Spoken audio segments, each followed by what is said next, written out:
Hola, buenas tardes. Vamos a trabajar la clase de hoy con un tema que es de la guerra de reforma, la aplicación de las leyes que ya vimos en la actividad pasada y un poquito lo que es jugar con las versiones de la historia. En este tema en particular, pues es un tema que es muy marcado en nuestra historia, lo que es la guerra de reforma. En ese sentido es porque fueron unos cambios muy abruptos entre lo que era la forma de gobierno conservadora a la liberal. Tenemos como ejemplo lo que es Benito Juárez. Es un personaje muy icónico en nuestra historia mexicana y en la latinoamericana. Inclusive nominado a un premio y titulado como el Benemérito de las Américas por estos cambios que generó. Lo impactante para mí en lo personal es Benito Juárez de las raíces de donde viene y lo que logra.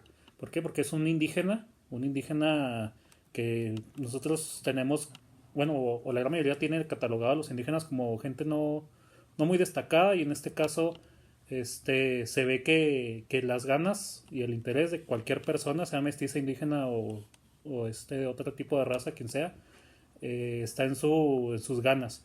Benito Juárez fue una persona que perdió a sus papás desde muy chico, huérfano, logró irse posicionando a través de escuelas como había en el tiempo de la iglesia, este, pero su interés siempre fueron las leyes. Entonces a sus 13 años, que fue adoptado por una familia que claramente lo vieron que tenía potencial, lo quisieron meter al sacerdocio, pero él renuncia a esa carrera porque no es lo que quiere, se guía por las leyes, poco a poco empieza a figurar por su tipo de pensamientos, presidente municipal, más adelante, como a los veintitantos años, era gobernador ya de Oaxaca y más adelante fue presidente de México debido a que era secretario de la Suprema Corte de Justicia de la Nación, era el titular. Y como en ese momento se retiró el presidente, la constitución le confiere el poder a él. Entonces ahí fue cuando incursiona él ya dentro de la presidencia. En este sentido, pues él impulsó una serie de reformas que promovieron sobre todo la secularización. Este término de secularización se refiere a separar, ¿sí? La secularización de la sociedad, es decir, separar lo que es la iglesia del Estado y de sus prácticas sociales, ¿sí? Se refiere a quitar todas estas cosas que tenía empoderada la Iglesia Católica en México, para otorgárselas al Estado que le conferían, como por ejemplo cosas bien básicas como el registro civil. El gobierno no sabía quiénes nacían, no había actas de nacimiento, no sabía cuántas personas nacían al año, no tenía una base de datos que le diera un poder sobre la gente, de decirle, tú naciste en esta fecha, tú naciste aquí, tú eres mexicano, estos son tus papás y ahí está tu certificado. Entonces no lo había, tampoco el de defunciones. Los panteones estaban también tomados por la iglesia y que no permitía, si tú no eras católico, ser enterrado. Este, cuando el gobierno decía que pues es un derecho nacional. Otra cosa que se quitó en esos momentos también fueron los terrenos que no utilizaba la iglesia, que eran muchísimos. Los pasó a bien nacional y los fue utilizando después como venta para pagar los gastos de la guerra. En ese trabajo es un poco corto, es un poco sencillo de realizar. Lo que me interesa mucho es que ustedes formen un criterio propio sobre temas cruciales como es de la guerra de reforma, que inclusive hasta el mismo gobierno actual lo toma como bandera, ¿verdad? Porque el gobierno actual trae un lema de cuarta transformación o algunos le dicen transformación de cuarta, debido a que la primera transformación se supone que fue la independencia, la segunda transformación se supone que fue la guerra de reforma, esta que estamos viendo, la tercera la revolución, que es la que vamos a ver después, y ya la cuarta, pues es esta que tenemos ahorita en el 2020.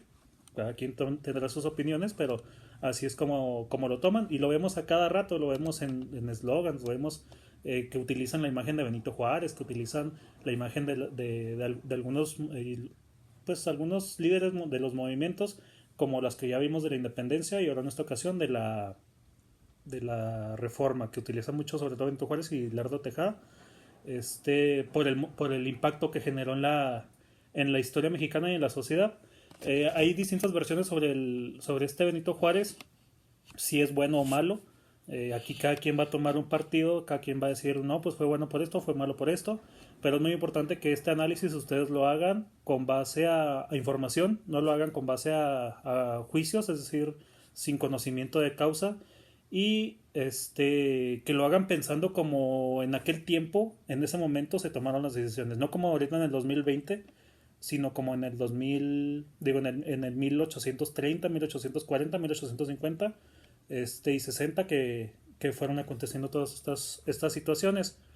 Es importante tomar ese criterio, les digo, para tener una visión amplia, clara sobre lo que es la historia mexicana y sobre todo valorar todas estas situaciones. Porque a mi punto de vista, no es tan válido decir que si no hubiera existido no se hubiera hecho. Es decir, si no hubiera existido Benito Juárez, pues no se hubiera hecho las leyes de reforma. Pues tal vez más adelante hubiera surgido otra persona con los ideales parecidos o similares o mejores o peores. Y de todos modos se hubiera dado esta situación. Pero también hay que tener siempre en cuenta que tal vez nunca se hubiera dado y cómo estaríamos viviendo en estos momentos. Entonces ahí viene otra preguntita ahí en su trabajo donde ustedes tienen que hacer una simulación histórica donde van a analizar cómo sería México si las leyes de reforma no se hubieran aplicado. ¿Cómo sería vivir en nuestro país en el 2020 con una forma de gobierno como la que estaban peleando liberales y conservadores?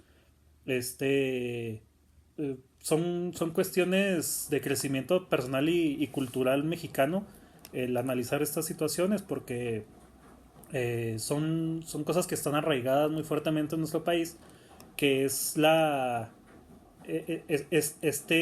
esta aprehensión tanto a la religión católica en especial, por cómo se fue inculcada en nuestra historia, ¿sí? Que ya lo vimos el año pasado, pero tiene un fuerte arraigo y siempre hay que cuestionarnos, siempre hay que cuestionar nuestra sociedad, qué estamos haciendo bien, qué estamos haciendo mal, qué podemos cambiar, qué podemos mejorar y qué puede mantenerse para que siga siendo bueno, ¿sí? Entonces en este trabajo préstele pues atención en estos puntos claves que les acabo de comentar, que es la forma en que se aplicaron las leyes de reforma, cómo causan revuelo, cómo se enfrenta a problemas el gobierno de Benito Juárez para aplicar estas reformas liberales, qué sería de nuestro país si no se hubieran aplicado y ustedes qué ideas generan sobre el gobierno y las acciones que conllevó Benito Juárez con la información oficial, que es lo pues supuestamente bonito de, de la historia, y también lo no oficial, porque también hay muchas cosas que se comentan sobre Benito Juárez que no fueron correctas. Sin embargo, hay que verlas desde un punto de vista de la época para poder decir, no, pues es que aunque yo me ponga en tu lugar, esa decisión no es correcta. Entonces, ese es su trabajo el día de hoy. Les encargo, por favor, háganlo bien, lean bien. Son cosas que hay que quedarnos bien grabadas en nuestra cabecita, porque son cosas elementales de nuestra historia y si no las tenemos en nuestro recuerdo, de cuando pasamos por una calle, cuando vemos el nombre de una escuela que tiene estos personajes y no nos viene a la mente algún recuerdo de la historia, pues algo estamos haciendo mal, ¿sí? Si yo paso por la avenida Juárez y no sé quién es Juárez, pues algo estoy haciendo mal. Si, no sé, voy a la escuela Lerdo de Tejada y no sé quién es Lerdo de Tejada, pues hay algo mal que estoy haciendo yo en mi escuela porque aquí para eso estamos. Entonces, ese es nuestro trabajo el día de hoy. Les espero con esa actividad. Cualquier duda que tengan, con toda confianza, por favor, comuníquese conmigo. Cualquier aporte que podamos hacer ahí en su grupo de WhatsApp o en su bueno, sí, pues de manera personal ahí en el grupo de WhatsApp podemos compartir algún dato que ustedes encuentren para que las demás personas o sus compañeros o compañeras puedan también tener esa información. Acuérdense que el conocimiento pues no es para nosotros, es para compartirse y entre más lo compartamos pues es mejor, ¿sí? Cualquier cosa pues ahí estamos a la orden.